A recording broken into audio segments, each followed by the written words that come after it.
দর্শক, আজকের ভিডিওতে আমি আপনাদেরকে এমন কিছু এক্সেপশনাল গাড়ি দেখাবো যে গাড়িগুলো আপনাদের মধ্যে হয়তোবা অনেকেই দেখেনি। পুরোপুরি ভিডিওটা দেখতে থাকুন। আজকে যে গাড়িগুলো দেখাবো এগুলো কিন্তু অন্য কোথাও দেখতে পাবেন না। শুরুতে যে গাড়িগুলো দেখছেন, এই গাড়িটা দেখুন, একদম ফুটবল বা বাস্কেটবল সেগুলো দিয়ে চলছে, চাকা কিন্তু ওইটা হিসেবে ব্যবহার করা যাচ্ছে।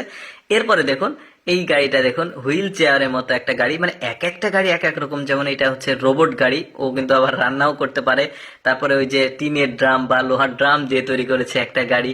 তারপরে এই সাইকেলটা দেখুন, এক একটা এক এক রকম। এই যে এটা দেখুন, ছোট্ট একটা স্পিড বোট, বেশ চমৎকার ভাবে চলছে। এটা দেখুন কি সুন্দর ভাবে আসলে তৈরি করেছে। দেখুন কি সুন্দর একটা গাড়ি, বেড আসলে চলে যাচ্ছে। এই যে দেখতে পাচ্ছেন এই গাড়িটা কিভাবে তৈরি করা হয়েছে, চলুন আমরা একটু এটা দেখি। একটা ওই যে টিনের ড্রাম বা লোহার ড্রাম, যেগুলো আসলে বড় বড় তেলের ড্রাম থাকে, সেগুলো দিয়ে আসলে তৈরি করেছে। এই যে দেখতে পাচ্ছেন, সে কিন্তু গাড়িটা তৈরি কমপ্লিট হয়েছে। এখন সে পরীক্ষামূলক ভাবে আসলে চালিয়ে দেখবে যে কেমন হলো গাড়িটা। বেশ চমৎকার ভাবেই চলছে, খুব ভালোভাবেই চলছে মনে হচ্ছে, দেখা যাচ্ছে। এর প্রতিটা আবিষ্কার কিন্তু একদমই আলাদা আলাদা, মানে একটু এক্সেপশনাল, আসলে অন্য কোনো আবিষ্কারকদের সাথে আসলে ওর মিল নাই।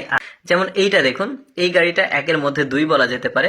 উপরেও চলে, মানে রোডেও চলবে, আবার সে কিন্তু পানিতেও চলবে। নিচে স্পিড বোর্ড লাগানোর আলাদা ফ্যাসিলিটিস সে রেখেছে। এই যে দেখতে পাচ্ছেন পানিতে চলছে এখন।